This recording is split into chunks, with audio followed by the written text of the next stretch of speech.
Classic fighting games are notorious for having cloned characters of any degree, ranging from head-swapping a character to just changing their palette. It's why Mortal Kombat is the primary example when it comes to talking about cloned characters, considering it got way too many palette swap ninjas. One reason that fighting game cloned characters were so common was due to the convenience of being able to save time by reusing an entire character's animations for an extra fighter. And you could get away with palette swapping a ninja character because you won't be seeing their face under the mask anyway.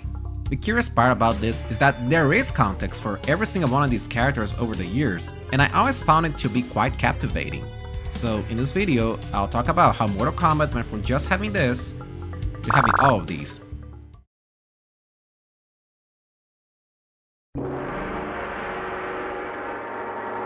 Scorpion and Sub-Zero.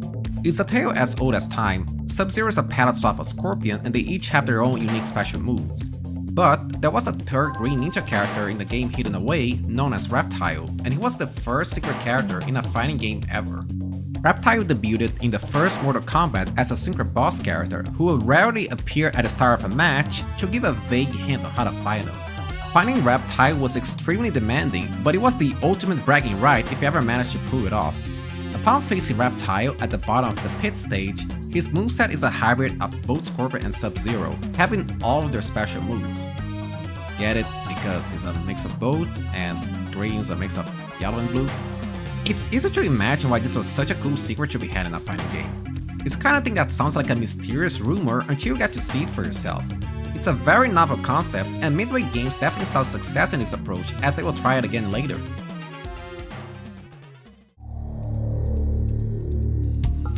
Right off the bat, you see Reptile went from being a secret character to being fully playable in the sequel, featuring his own special moves just hidden apart from Scorpion and Sub-Zero this time.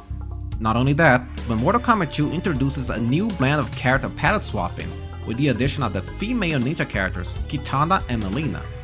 But of course, this wasn't all they added. Like I said, Midway enjoyed the idea of having more secret clone fighters too much. The first Mortal Kombat had one secret boss, the second Mortal Kombat had 3. Each having their own hints and conditions to be met in order to fight them. Although their hints are a tad more vague, the conditions to face them is a lot more generous than in the first game. First off, we have Smoke, a palette swap that fights exactly like Scorpion and has a continuous smoke particle effect over him. Next, there's Jade, a Kitana palette swap that's completely immune to projectiles. And lastly, there is Noob Saibot, whose name is a play on the last names of the MKII creators Ed Boon and John Tobias being spelled backwards. Why you're not rewarded any extra points for defeating any of them? I always found it very exciting to see that portal screen with the triumphant music playing telling me to prepare myself to fight against a new warrior. It's not necessarily useful for an arcade run, but the novelty of it was enough to pull me in nonetheless. Definitely, this is the oddball title of the classic arcade trilogy. I mean, look at it! There's no Scorpion, Sub-Zero no longer wears a ninja mask, and the roster is devoid of any ninjas. But instead, we're given the Cyborgs, Sector and Cyrex. In the lore, they're technically ninjas turned to machines, and they're palette swap from each other, so they count in this video. The tradition of secret characters continuing in this game to an extent, with the return of Smoke from MKII, now turned to a cyborg hidden in plain sight. Although rather than fighting Smoke, you have to unlock him by inputting a secret code. One final note is that Noob Saibot also appears in this game as a secret fighter. Though, again, since there are no ninjas, the developers recolor Kano for this instead.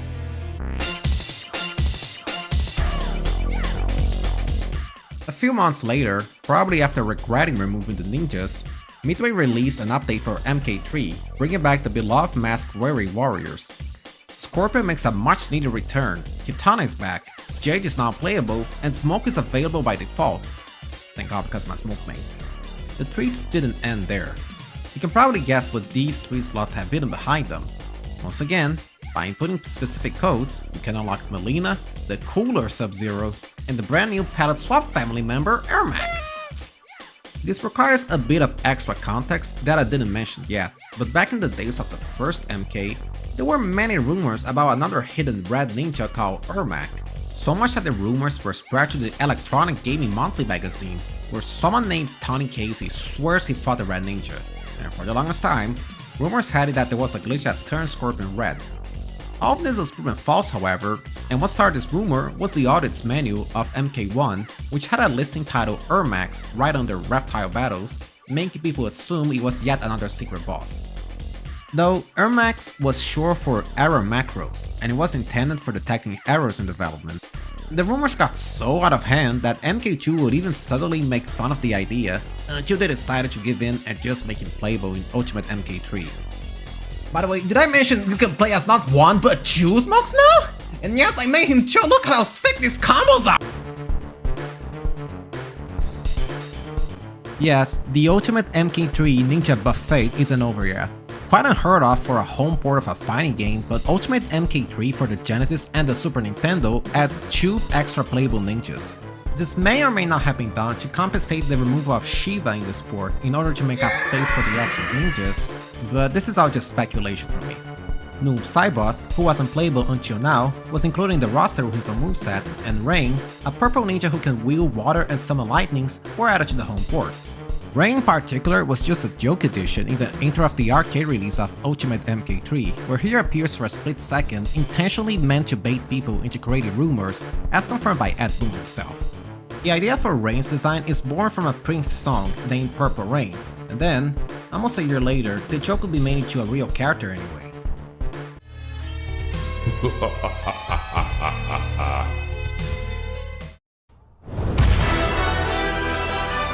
To clarify one thing about MK Trilogy, unlike the name implies, it is not a collection of the 3 arcade MK games, but it's actually the second update to MK3, now featuring characters that were missing from the cast, like Raiden, Johnny Cage, Baraka, and the bosses from the first 2 games, Goro and Kintaro.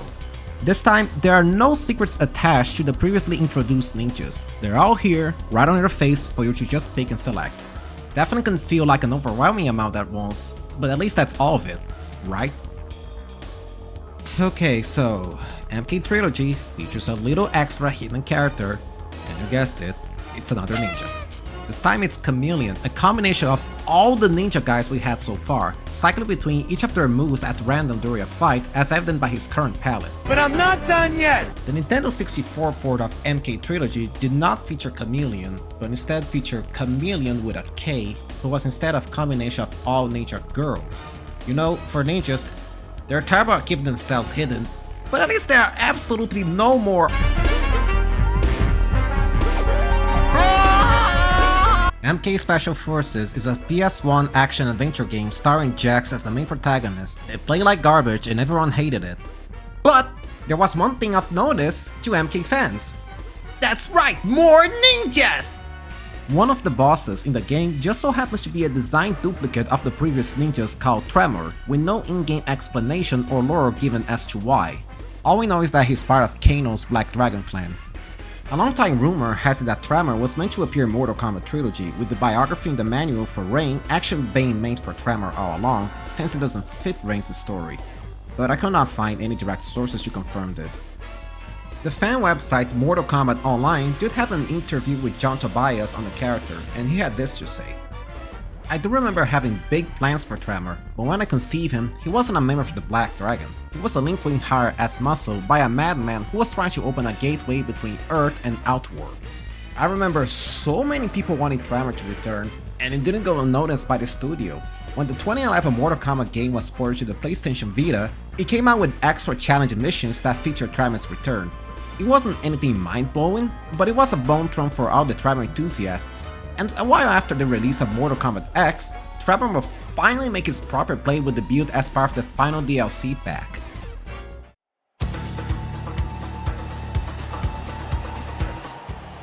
The 2011 reboot of the series will reapproach the story and characters from the arcade classics in its own way, with some key differences.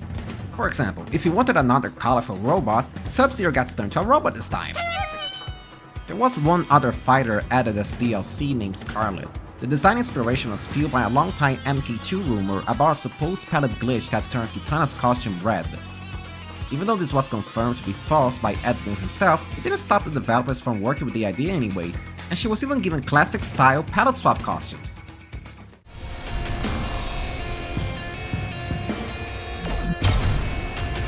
As part of the second Fighters Pack DLC for Mortal Kombat X, NetherRealm Studio created a character that's a mixture of all the ninja cyborgs named Triborg. That's it. That's all there is to say. I'm not even sure if it counts. Okay, this video took a while for me to make, but I managed to cover every duplicate design in the series. What started as a novel concept began to repeat itself until the developers found themselves juggling with a handful of ninja lookalikes. If anything, it's interesting that they got to reuse so much of the same design modes for so many characters.